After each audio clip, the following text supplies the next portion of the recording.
Haromi, yaitu orang yang tinggal di kawasan Tanah Haram Mekah. Maka, mikot mereka adalah luar daerah Tanah Haram. Apabila mereka ingin melakukan ibadah umroh, sebaiknya mereka pergi keluar Tanah Haram, walaupun hanya 1 langkah. Dan dari sana, mereka berniat ihram untuk umroh. Dalilnya adalah hadis Rasulullah Shallallahu Alaihi Wasallam yang diriwayatkan oleh Aisyah radhiyallahu anha. Beliau berkata, "Hai Rasulullah, apakah kamu berangkat melaksanakan haji dan umroh? Padahal aku berangkat melaksanakan haji saja." Lalu Rasulullah Shallallahu Alaihi Wasallam memerintahkan Abdurrahman bin Abu Bakar untuk mengantarkan Aisyah ke Tan'im dan melaksanakan umroh dari sana setelah melakukan haji di bulan Zulhijjah. Hadis riwayat Bukhari dan Muslim.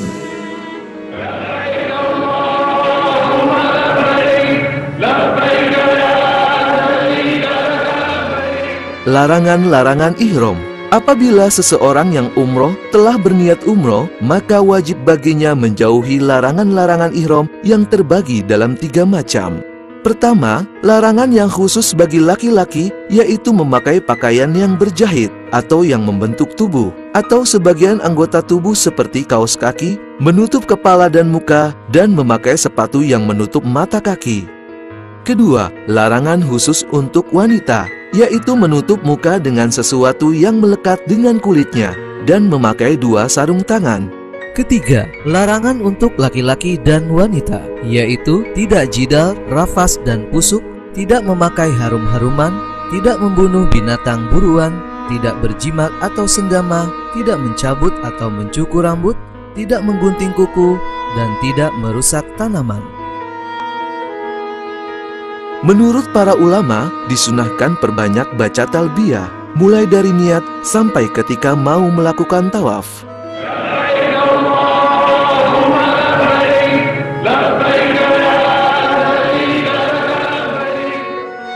Tawaf.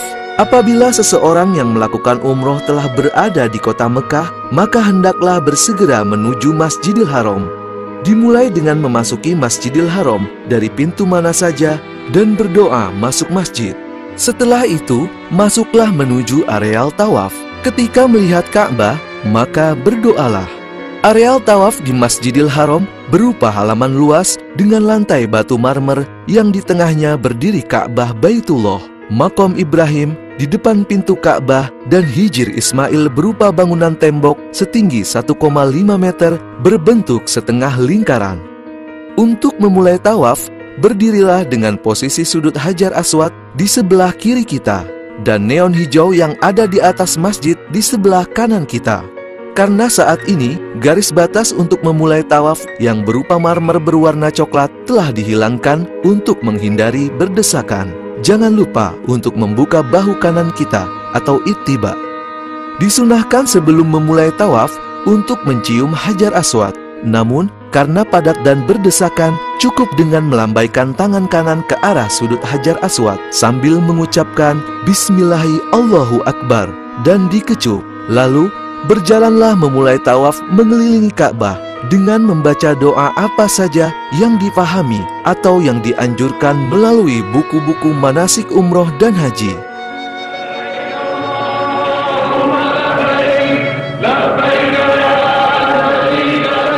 Ketika mencapai rukun Yamani, yaitu sudut sebelum sudut Hajar Aswad, berikan isyarat dengan melambaikan tangan kanan dan ucapkan Bismillahi Allahu Akbar tanpa dikecup. Dilanjutkan dengan doa Rabbana atina fid dunya hasanah wa fil akhirati hasanah wa qina adzabannar.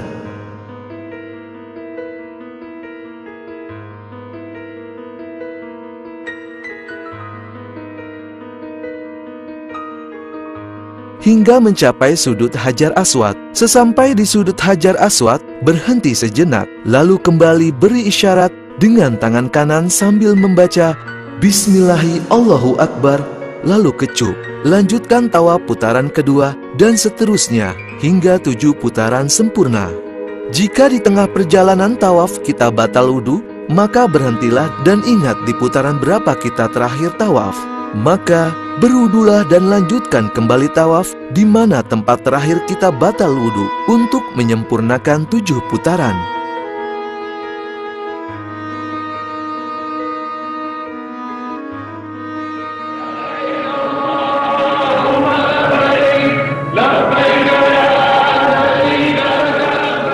Selesai tawaf 7 putaran, berjalanlah menuju makom Ibrahim. Sehingga posisi kita menghadap makom Ibrahim dan Ka'bah, bagian yang ada pintu Ka'bah atau multazam. Carilah tempat yang tidak menghalangi jamaah lain yang tawaf. Atau, jika terlalu padat, dapat sholat di mana saja di Masjidil Haram. Lalu, sholat sunnah 2 rakaat. Rakaat pertama setelah Al-Fatihah membaca surat Al-Kafirun, dan rakaat kedua setelah Al-Fatihah membaca surat Al-Ikhlas. Lalu berdoalah. Setelah sholat sunnah 2 rakaat, lanjutkan dengan minum air zam-zam yang berada di pinggiran tempat tawaf untuk menyegarkan diri sambil berdoa, Allahumma inni nas'aluka ilman nafi'an wa rizqan wasi'an wa sifaan min kulli da'in birahmatika ya arhamar rahimin.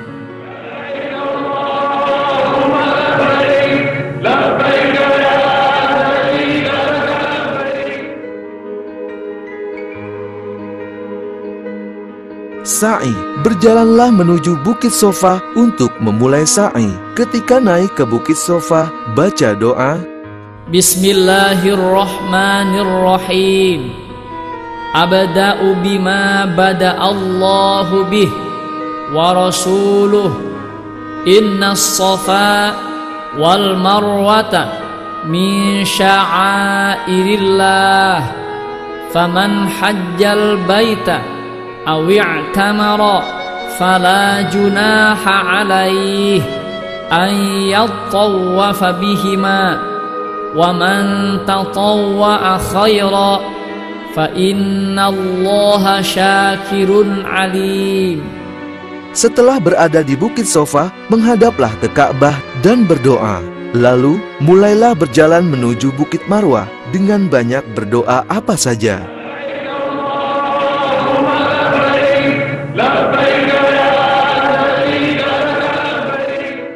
Ketika tiba di antara 2 lampu atau pilar hijau, maka berlari kecil sambil membaca doa.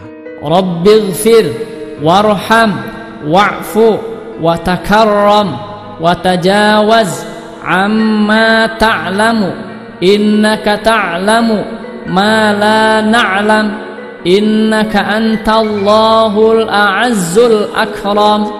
Bagi wanita cukup berjalan cepat saja.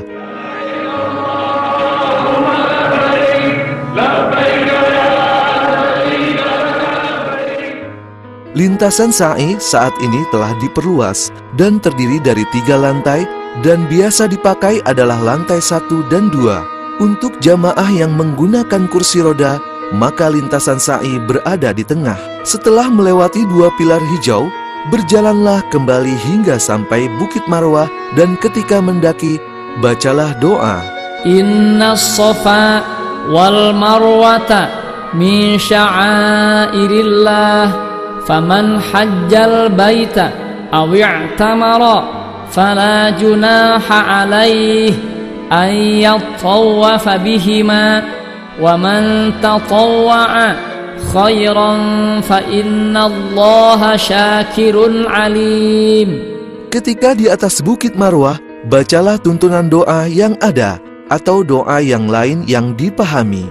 Dari Sofa ke Marwah terhitung 1 putaran, dan dari Marwah ke Sofa 2 putaran, sehingga putaran ke-7 akan berakhir di Bukit Marwah. Dianjurkan ketika melakukan sa'i dalam keadaan bersuci atau berwudu. Namun, jika batal di tengah-tengah melaksanakannya, maka tidak mengapa.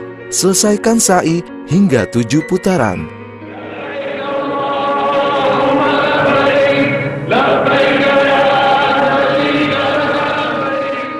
Tahallul. Selesai melakukan sa'i 7 putaran, maka rangkaian ibadah umroh diakhiri dengan tahallul, ditandai dengan menggunting rambut, minimal 3 helai bagi laki-laki dan 1 ruas jari bagi wanita.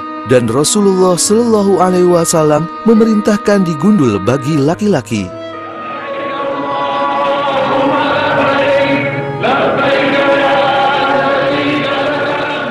Untuk jamaah haji Indonesia, kebanyakan adalah haji tamattu, yaitu umroh dan haji dikerjakan terpisah.